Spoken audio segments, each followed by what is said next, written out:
कर भुगतान को लेकर एक बड़ा फैसला लिया गया है। क्रेडिट और डेबिट कार्ड और यूपीआई से अब जीएसटी भर सकेंगे व्यापारी वर्ग की ये मांग थी और इसी को देखते हुए ये फैसला लिया गया। पहले नेट बैंकिंग और ओटीसी से हो जाता था भुगतान, मील का पत्थर साबित होगा ये फैसला, सीएम साय ने कहा।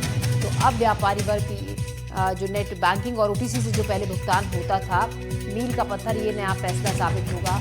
अब जीएसटी का भुगतान डेबिट, क्रेडिट कार्ड और यूपीआई से हो सकेगा। नीलेश त्रिपाठी इस खबर पर ज्यादा जानकारी के साथ हमारे साथ जुड़ रहे हैं। नीलेश, व्यापारी वर्ग की लंबे वक्त से मांग भी थी और अब ये फैसला कहीं ना कहीं व्यापारियों के लिए काफी फायदेमंद होगा। बिल्कुल, देखिए व्यापारी लगातार, चूंकि पेमेंट मोड जो है लगातार डिजिटली होते जा रहे हैं और बहुत ही आसान तरीके हो गए हैं किसी भी चीज़ का पेमेंट करने को लेकर। मोबाइल ऐप से, स्कैन से और यूपीआई से किया जा सकता था, लेकिन जीएसटी में चूंकि रेगुलर भुगतान करना होता है एक नियमित समय में, 3 महीने 6 महीने में, और हर कोई चाहता है कि आप काउंटर पे जाने की जरूरत ना पड़े। तो वो हालांकि उनके लिए नेट बैंकिंग की सुविधा थी, लेकिन कई सारे ऐसे बैंक हैं जो जीएसटी पोर्टल से सीधे नहीं जुड़े हैं और इसकी वजह से नेट बैंकिंग के भुगतान में परेशानी होती थी। तो इसको लेकर लगातार मांग की जा रही थी व्यापारियों द्वारा। उस पर बड़ा निर्णय लेते हुए अब किसी भी पेमेंट मोड के माध्यम से जो है, चाहे वो यूपीआई हो, स्कैनर हो या फिर क्रेडिट कार्ड, डेबिट कार्ड, हर तरह से भुगतान इसका किया जा सकता है। इससे जो व्यापारी हैं, जो बड़े पैमाने पर जुड़े हुए हैं जीएसटी से, जो जीएसटी देते हैं, उनके लिए बड़ी राहत की भी बात है और मुख्यमंत्री ने भी इसको कहा है कि मील का पत्थर साबित होगा। शुक्रिया नीलेश जानकारी के लिए। तो बिल्कुल व्यापारियों के लिए मील का पत्थर साबित होगा।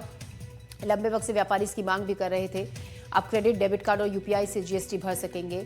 व्यापारी वर्ग की मांग ये थी और उसी को देखते हुए फैसला लिया, जो अब आगे उनके लिए काफी फायदेमंद रहने वाला है। खबर जशपुर से, जहां अवैध धान परिवहन के खिलाफ कार्रवाई हुई। पिछले 24 घंटे में 1500 बोरी धान जब्त की गई है। 10 बोरी फरसा बाहर से की गई है जब्त, और माफ कीजिएगा 100 बोरी फरसा बाहर से जब्त की गई है और 500 बोरी धान जशपुर क्षेत्र से जब्त की गई है। झारखंड से लाई जा रही थी धान की ये बड़ी खेप। उचित दस्तावेज नहीं मिलने पर एक्शन लिया गया। जशपुर में अवैध धान परिवहन के खिलाफ कार्रवाई हुई। लोदाम साइड से आ रही थी गाड़ी, गिराम चौराहा के पास पुलिस ने रात्रि चेकिंग के समय पकड़ा है। उसमें एक ट्रक, 2 पिकअप है और 460 बोरी हैं टोटल। उस पर कार्रवाई चल रही है।